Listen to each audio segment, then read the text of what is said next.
Welcome back, everybody, to Church Chats. We are back with Reverend Lance Marshall in his normal attire. Yes, finally, this is what... You said this third segment was just like the personal stuff. It is, like just laid back. So what people need to know cool. is a long time ago, I discovered a hack, and that is if you buy the clothes that you want to wear and you put the logo on it, it becomes work clothes. So my favorite article of clothing is the hoodie. The hooded sweatshirt. There are two types of days of the year. There are days of the year where it's appropriate to wear a hoodie, and then days of the year where it's not. Those are called bad days. And so, if I am, there's a small kind of hideaway office here. If I'm ready to do sermon writing and things like exactly? that, you can't tell you. And so if I'm in that office, I'm wearing a hoodie. Yeah. If I don't have any meetings with anybody on an entire day, if I'm just quietly working on my computer, I'm wearing a hoodie. You've got these polar like you've got this, you wear the hoodie, but then you're like totally into pastels on Easter. Yeah. I mean, why would those be mutually exclusive? I guess they're not. Yeah. I guess they're not. I like a nice crisp blazer. A crisp blazer. Yeah, absolutely. I'm a grown man. I love it. Gotta look good, feel good. I love it. So since I've started working here at the church with you more closely, I've got some people at the church, but small groups that we're a part of and everything. And a lot of the time, people say, "So what's Lance really like?" And I'm always like, "Boring." Yeah, pretty much. Just super boring. No, I usually end up saying you're actually a pretty intelligent guy, even though you don't let on that. Actually. Well, I mean, you're always so self-deprecating in your sermons sometimes, and just in general conversation. You're not going to believe this, but he can string a sentence together. Yeah, that's actually how I'm going to answer from now on. He can string a sentence together. No, but I mean, I think people genuinely are interested in like, well, what's this guy really like? Because I mean, as a pastor, people a lot of time they just see you on Sunday morning. They might just see you on the app, and you're praying, you're teaching, you're preaching. So I guess my question is, tell us something about you and your family that people might be surprised to hear. One thing I hope is true is that if you participate in worship at the church and you're part of the congregation, etc., and then you take me up on the offer to get a cup of coffee, which is something that that's a standing offer to everybody. Please, I get to call it work. I get to leave my office and go meet with somebody and call it work. So please take me up on the offer. I hope that if you ever take me up on that offer, you feel like, oh, the person who's talking on Sunday morning seems like the same person here. I feel very comfortable trying to be as authentic as possible on Sunday morning, realizing that I'm not the purpose of the gathering, right? Yeah. I'm not the purpose that we're here today. Right. So I try to be authentic at the same time, like, this ain't about me. This is about you, and this is about Jesus. And so I think people, though, would be surprised to know about my family, which is my wife, who, she and I are high school sweethearts, and my 4 kids, who at the time of this filming are between the ages of 5 and 11. I think we're funny, man. Yeah. I think we have a funny family. Like my wife, if people who don't know my wife, on Sunday mornings, she's usually in the children's ministry where she loves to teach. And so the flip side of that is if you're not in the children's ministry, you might not know her very well. My wife is hilarious. Yeah. She's the funniest person that I know and that I spend time with. And we take the comedy education of our children very seriously. Oh yes, that's so important. There's a lot of really important work that needs to be done there. I am thrilled with the progress that we're making on developing young, funny people. So I think people would be surprised to know how much we are cracking each other up, and how much that's the currency and the value of our household. We are a very silly, I think, and pretty funny family. Yeah, but saying you're funny is like the most non-funny thing you can possibly do. It's like you think it's like, if you say you're funny, it's like, I don't know, lame. It's like earlier when you said, I don't think I'm crazy. Yeah, I don't think. But like, does a crazy person say that? I'm not sure. Yeah, I remember it was a couple months ago, an interaction I had with Elizabeth where we actually found out that we both, as families, watch a certain animated TV show with our kids that's very funny called Bob's Burgers. Not always appropriate, certain episodes. You have to do some coaching sometimes. Yeah, but I mean, they're again, my kids say really funny things now too that I'm like, that's totally from Bob's, or that's from this, or that's her mom talking right now. And I mean, your kids need to be educated in the well-timed reference, in the full circle callback, in the non sequitur. I mean, these are important things in a child's development. And joke telling is all about timing. Yeah, there you go. So working on it. Yeah, exactly. These are the important things you do to raise your children up right. Of course. Well, and you mentioned Elizabeth, and y'all were high school sweethearts. You've been married how many years? 14. 14 years. Thanks now? for putting me on the spot. Sure. Oh, that's good. Yeah. What's the anniversary date? August 22nd. Okay. So he's good. You know she's watching, I'm sure. So. But what do you do as far as working on a marriage and investing in your marriage and your relationship? I feel like a lot of the time you start out early in high school sweethearts. My wife and I are high school sweethearts as well. And it's like you spend so much time together, and everything is about that relationship. How do you balance and really invest into your marriage and your relationship with each other with job responsibilities, ministry responsibilities? You've got 4 kids at home, and just you got laundry to do. Yeah. I mean, how do you invest, or what do y'all do to keep that relationship strong? Yeah, that's a really great question. One of the things that I have learned over time, and anything I've learned over time is because someone smarter than me told me. Like I discover very few gems of knowledge. I'm just good at absorbing other people's advice. This is the self-deprecating thing I was Okay, talking fair, about. yeah, there you go. You actually are an intelligent person. Okay, fair enough. So on my own brilliance and wisdom, I've discovered many great pearls of truth that I would now like to give to you. Thank you. To transform your life. Thank you. This communication thing keeps coming up over and over and over again. The importance of communication, and I would boil that down to you need to be able to say the stuff that you need to say in order to get it out, right? Yeah. And that's a lot of times that's hard stuff to say. And you need to find some way together to come up with a way where you can say something that you need to say, even if you're not right, even if it's just sharing your feelings, but you can't just keep it in. If you keep it in, it comes out in some other way that's unhealthy and destructive to you and to your relationship. The only healthy way is to verbalize it. But you can't just go just drop bombs on your partner at terrible times, right? And if you're saying something, it needs to be an initiation of a conversation, not just a dunk, right? Or here's how you messed up, right? Et cetera. And so one of the skills I learned a long time ago is hey, can we talk about something at a time that's good for you?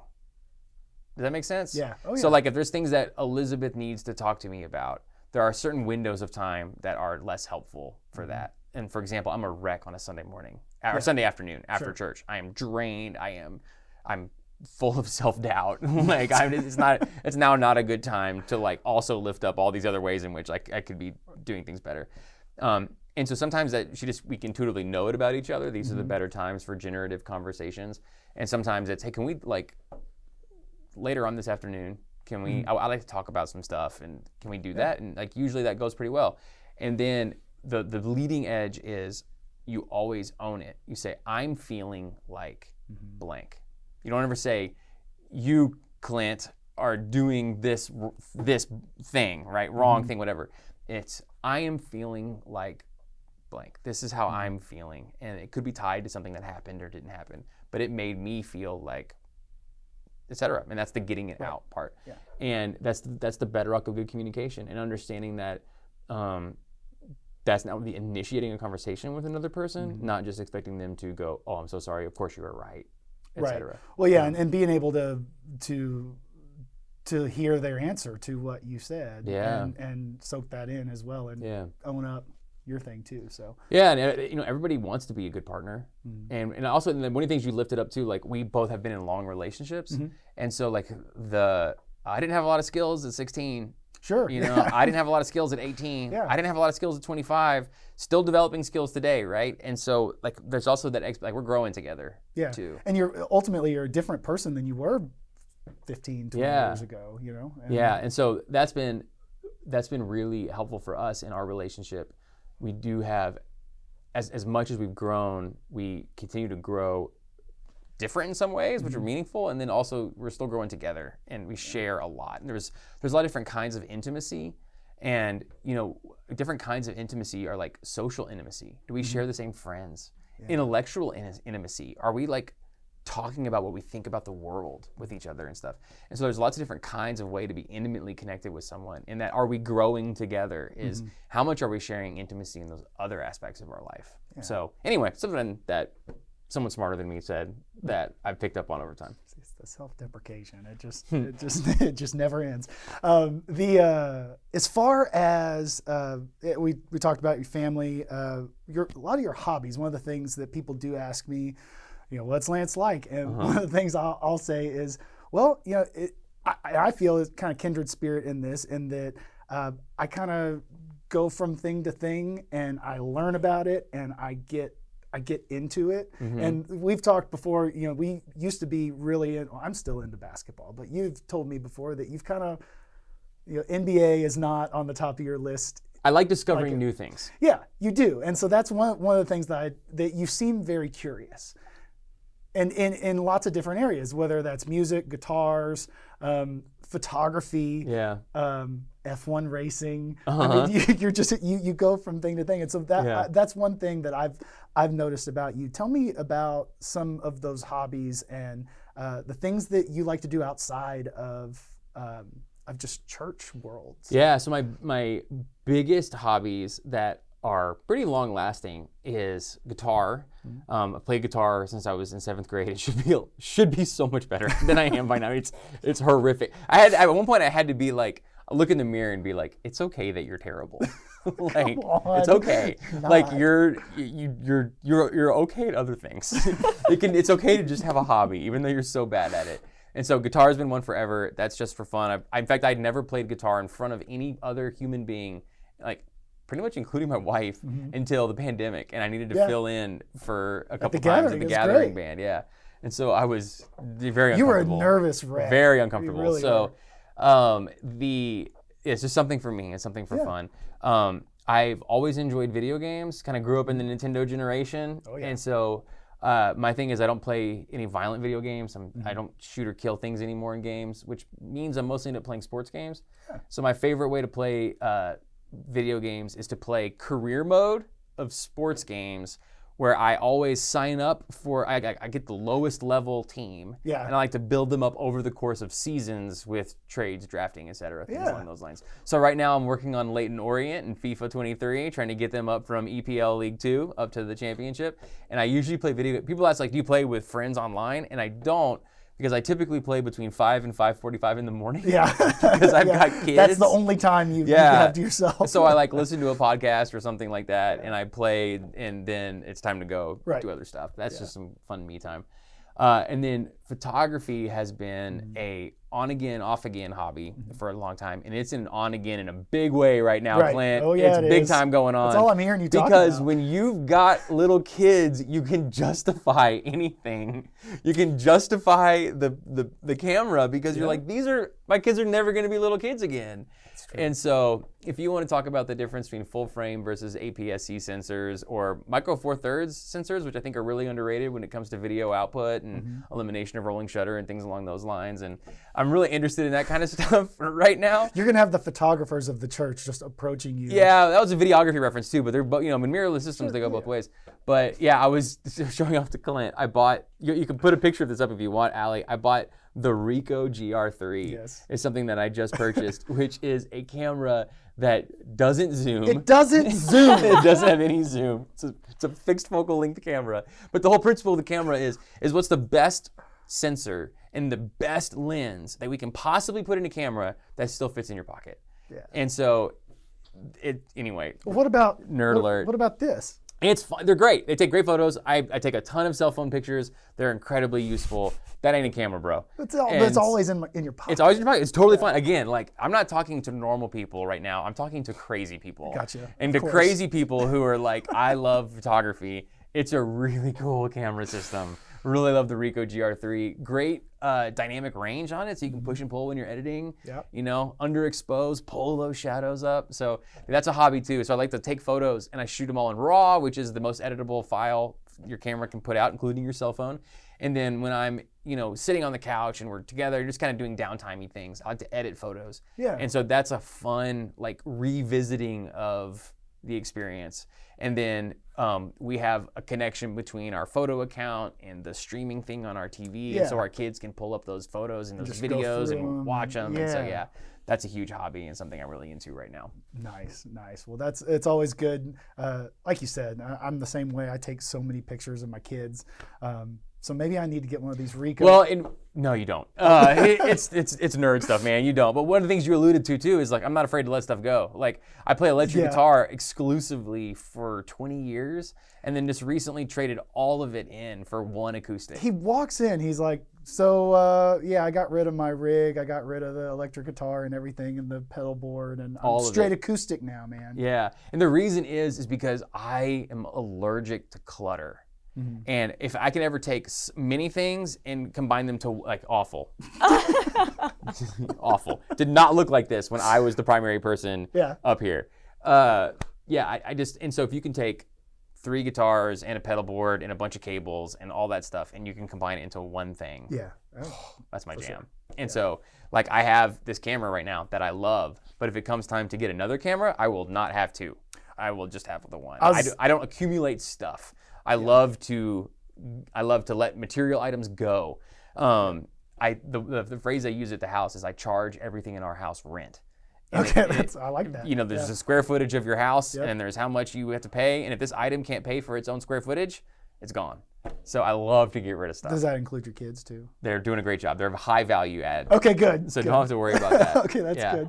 I feel the same way. Like with guitars, I do this, and that's why I say kindred spirits because I don't think I've ever owned more than 2 guitars at a time. I just flip them. I'm like, I'm tired of this one. I'm gonna flip that for this one. And another thing to know about me is I'm savings guy. Mm-hmm. I'm personal finance guy. I love that kind of stuff. And so I have a very like tight and limited pool of like the fun money stuff. And so we don't go breaking the bank on that. That is very tightly monitored. Well, and speaking of music, you had mentioned that you and Elizabeth were going to some concerts recently, or you've got some scheduled. Taylor and I said the same thing at the beginning of this year. It's like, we haven't gone to enough concerts. Like we're music people. Let's find some artists to go to. So what are some concerts that you've been to recently or that you're interested in going to? I think like a lot of people right before the pandemic started, like most people, we also grew from a family of 3 to a family of 6. Right. And so very quickly our life got really small and home-based. Mm-hmm. And so it's been a couple of years, we just haven't gone out very much. Same. And now it's time to start doing some more. So the 2 things we like to do the most are stand-up comedy shows, to go home and educate the kids. And then live it's music. Research. Yeah, it's research, right? And so last year, the best show we went to was a band called Lawrence that Elizabeth recently discovered, which is a very poppy, fun. We were the oldest people there by 20 years. It was so fun. That's great. We were the elder statesmen of that. Everyone into that band is 23 or younger. We were the only people there with a mortgage. I'm certain. And that was a blast. And then, I'm a big believer in like you have to work hard to find new music after a certain age. Like that's very true. I read an article once that said like the music you listen to at 25 is the music you'll listen to the rest of your life, and that's definitely true to me. I still think of Band of Horses as like a new band. Because I remember when they first came out. Black Keys. I have the whole arc story there. And so the gift of the streaming apps is the people who like blank also like blank. Yeah, the algorithm. Yeah, and so Elizabeth and I's all-time favorite is Otis Redding. And huge Otis Redding fans and have been ever since we were teenagers. Dock of the Bay. Just like our first dance at our wedding was an Otis Redding song, and so awesome. Anyway, we love Otis Redding. Listening to Otis Redding radio, it introduced us to a band called the Teskey Brothers. Yeah. And the Teskey Brothers are an Australian brothers who play this really kind of early 60s Stax R&B, really soulful, really raw. If you're a fan of getting into like guitar tones and things along those lines, real Gibson ES335 on a reel-to-reel recorder kind of sound, and really love their music. And they're an Australian band, and so they don't come to the States on tour very much. That's this Saturday. We're gonna go see the Teskey Brothers. Well, and the Australian accents don't really come out. You don't hear it. It sounds. Did you listen to them? I listened to them. It's surprising, isn't it? Yeah, I was like, these guys are Australian. It's always weird when like people who have what sound to us like accents don't have accents in. Yeah, it's like Chris Martin and Coldplay. Like I don't hear this British accent in his songs. Yeah, it's like the opposite of Flight of the Conchords. You know exactly. They become triple New Zealand. And so that's one big show, and then the other big show we had to do for the first time ever the like hop in the lottery and wait for your turn to try to snag a ticket wherever you could. We did that for Tyler Childers coming up in the spring. Yeah, and it's really interesting. It's a Dickies, right? It's a Dickies, and I was never like Americana country music guy when I was a kid. I was really just like all rock and roll all the time, and I don't know. Since then, I've gotten really into just this certain branch of kind of Texas country and real storytelling having stuff. And I love Sturgill Simpson is like one of my all-time favorites right now, and so. That kind of stuff I really dig. Have you ever heard Colter Wall? No. Go give Colter Wall a listen. Colter Wall. Colter Wall. He's this Canadian guy who plays like a real old school country and western sound. But if you listen to some of his first albums, he's kind of like Johnny Cash-ish. Okay. And so that kind of stuff really speaks to me right now. And Elizabeth loves it too. Tyler Childers' lyricism is incredible. Oh yeah. I'm usually not like big lyrics guy, but it's. Oh yeah, I'm a lyrics guy. If you like awesome. Meaningful artistic lyrics, like he's so good, one of a kind. And so.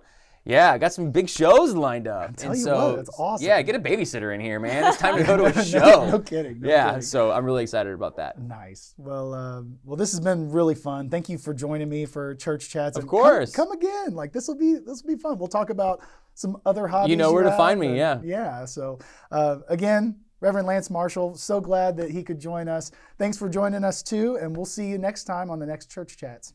Bye.